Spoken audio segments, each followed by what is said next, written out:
अस्सलाम वालेकुम friends, welcome back to top smarties drama serial Bajjo. Musarrat तो शादी के बाद भी अपने ससुराल में ही रहती है। आए दिन ससुराल आना उसका मामूल बन चुका। अब तो रोहेल ने कह भी दिया कि बज्जो आप फिर आ गई। तो बज्जो ने कह दिया कि हाँ, ये मेरा अपना घर है, मेरे बाप का घर है, मैं जब चाहूँ आऊँ। और वैसे भी शादी के बाद लड़की तो चक्कर लगाती ही रहती है।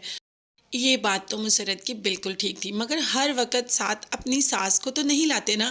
मगर इसमें मुसरत भी क्या कर सकती है, जब दिल भर के साथ कहीं जाने लगती है तो सास तो पहले ही रेडी हो जाती है। वैसे उसको भूलने की बीमारी है, मगर जैसा कि हमने पहले भी बताया कि वो अपने काम की बातें कभी भी नहीं भूलती। इसीलिए मुसरत तो बहुत गुस्से में आ जाती है कि जब दिल भर के साथ बैठूं तो आकर दरमियान में बैठ जाती है। अपनी माँ को यही सारी बातें बता रही है कि ऐसा लगता है कि वो मेरी सास नहीं, मेरी सौतन है। घर जाते ही दिल पर भी अच्छा खासा गुस्सा कर लेती है कि तुम लोगों ने किस तरह का कंगले फ़कीरों वाला वलीमा किया।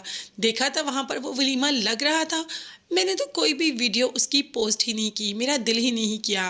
अब तो दिलबर भी बेचारा मुसरत के पाँव ही दबाना शुरू हो गया और कह दिया कि तुम ये खुश हो जाओ कि हमारा वलीमा तो हो गया।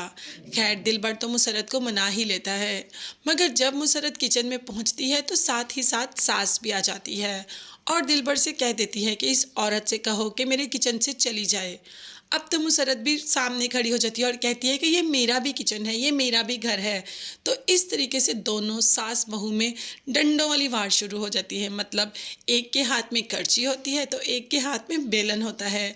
बिल्कुल ऐसे लड़ रही हैं जैसे वाकई ही सौतन हो, मगर हकीकत में ये सास बहू है। मुसरत को बिल्कुल मुसरत के टक्कर की ही सांस मिली। नवीन ने बिल्कुल सही कहा था कि एक शेर तो दूसरा सवा शेर।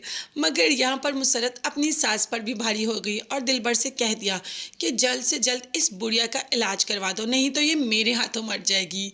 मतलब यहाँ पर बुढ़िया मुसरत को मारने के चक्करों में है और मुसरत अपनी सास को। अगर दोनों में से कोई एक मर गई तो सुकून आ जाएगा, मगर इन दोनों में से कोई भी नहीं मरेगी और ऐसे ही एक दूसरे के साथ रुल खुल कर की ज़िंदगी गुजार ही लेंगे। दूसरी तरफ हम बात करते हैं रोहेल की, जो कि हर बार कोई ना कोई चूना लगाता ही रहता है। इस बार शम्मो की माँ को अच्छा खासा चूना लगा दिया और अब शम्मो से ज्वेलरी की फरमाइश कर रहा है कि अपनी ज्वेलरी दे दो, तुम्हारी माँ के पैसे उतार देता हूँ, फिर आगे कमाकर तुम्हें न्यू ज्वेलरी बनवा दूंगा। तो कोई रोहेल पर यकीन कर सकता है कि वो वाकई ही कमाएगा और शम्मो को नई ज्वेलरी बना के दे देगा। ये शम्मो अपनी ज्वेलरी रोहेल को दे देगी। इस ड्रामे में भी काफ़ी मैस हुआ पड़ा है, मगर ड्रामा अपने इख्तिताम को पहुंच ही रहा है। देखते हैं कि ड्रामे की एंडिंग कैसी होगी। वैसे मुझे तो बहुत इंतज़ार है कि कब मुसरत पर यह राज खुलेगा कि दिलबर ने मुसरत से शादी क्यों की और मुसरत का क्या बिहेवियर होगा। ये देखने और जानने के लिए चैनल का लाजमी सब्सक्राइब कीजिएगा। नेक्स्ट वीडियोस तक के लिए अल्लाह हाफिज़।